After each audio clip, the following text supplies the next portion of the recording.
Bon, comme je vous disais donc tout à l'heure, un de mes premiers métiers, ça a été, enfin mon premier métier, vrai métier, ça a été accordeur de piano, après quelques petits boulots. Et donc là, je vais vous montrer, bon, ça c'est un piano droit, on va le démonter tout à l'heure, je vais vous expliquer un peu les différentes parties, les parties essentielles du piano. Et donc juste pour la toute petite histoire, le piano a été inventé en 1698 par Cristofori et ça faisait suite au clavecin, au clavicorde, au pantaleon, enfin un certain nombre d'autres instruments qui étaient à cordes frappées aussi, mais à cordes frappées ou à cordes pincées. Et donc le piano, c'est une invention magnifique, c'est un instrument magique et on va donc commencer par l'explorer un petit peu. Voilà, donc là le piano est ouvert et donc ce qu'on voit ici, les composantes essentielles du piano, ce sont les marteaux, donc ce sont ces pièces de bois ici, qui frappent les cordes, et dessous, donc ici, ce qu'on voit en bas, c'est une grande plaque de bois, c'est la table d'harmonie. Donc ici, cette partie-là, hein, tout ça, cette plaque de bois. Donc les trois parties principales, le marteau. Alors le marteau est actionné par la touche, par l'intermédiaire de la mécanique.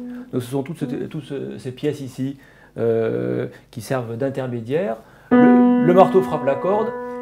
S'il n'y avait pas de table d'harmonie, la corde, on n'entendrait quasiment pas parce qu'elle n'a pas assez de... elle ne peut pas mettre l'air en vibration, elle ne peut pas transmettre suffisamment bien l'énergie à l'air environnant. Et donc, la corde est au contact de la table d'harmonie par l'intermédiaire du chevalet. Et ce sont les vibrations transmises de la corde à la table d'harmonie qui vont permettre d'agiter l'air et de faire donc du son, faire de la musique.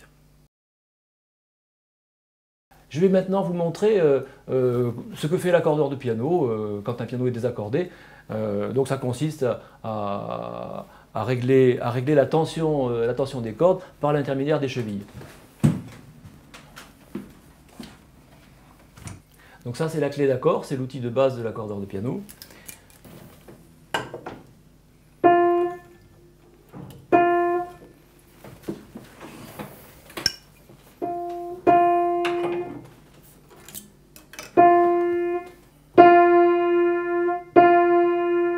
Donc si vous écoutez bien cette note, vous vous rendez compte qu'elle est légèrement désaccordée.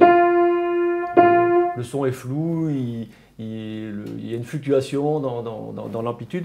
C'est tout simplement parce que sur cette note-là, sachant qu'il y a 3 cordes par note, il y a une des cordes ici qui n'est pas à la même fréquence que les autres cordes. Et donc si je veux accorder cet unisson-là,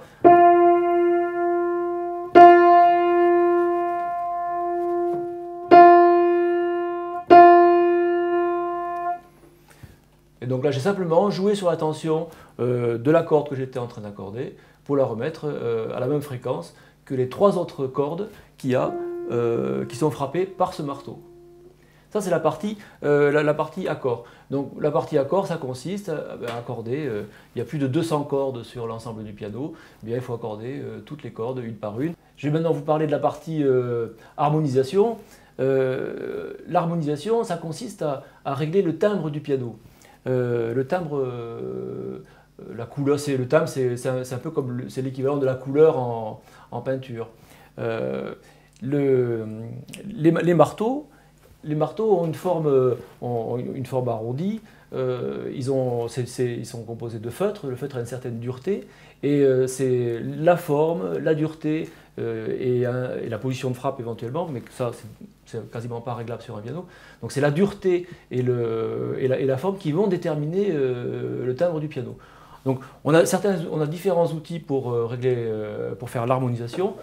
Donc ça, ce sont les outils typiques de l'accordeur de piano lorsqu'il fait l'harmonisation. Ça, c'est tout simplement c'est une râpe, hein, c'est du papier vert. Et avec ça, si les marteaux sont usés, à force de frapper, ils s'aplatissent. Il y a les cordes qui font des creux dans le feutre. Eh bien, on fait un ponçage. Donc, alors on le fait sur place ou en atelier, ça dépend des cas. Et ça, c'est donc le premier outil à disposition, on va dire, de l'accordeur. Et la deuxième chose à disposition de l'accordeur, c'est un porte-aiguille. Et donc ça sert à piquer les feutres des marteaux. Alors il y en a plusieurs formes de ces outils. Il y a celui-là. Ici, c'est un outil qui est plus petit, qui est plus pratique pour les pianos droits. Et donc avec ça, on va éventuellement piquer le feutre de marteau s'il est trop tassé.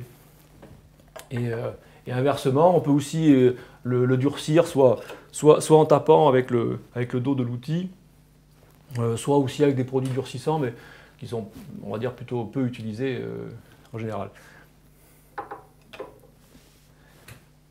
Donc la grande frustration que j'ai éprouvée quand j'étais accordeur de piano, c'est que je ne pouvais pas régler le son comme je voulais.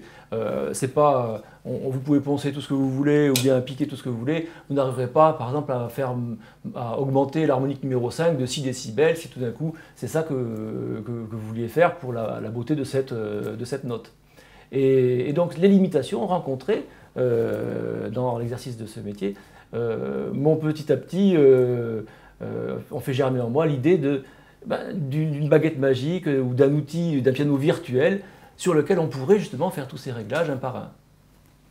Et donc cet outil, ce piano virtuel, c'est devenu maintenant Pianothèque, dont on parlera un petit peu plus tard.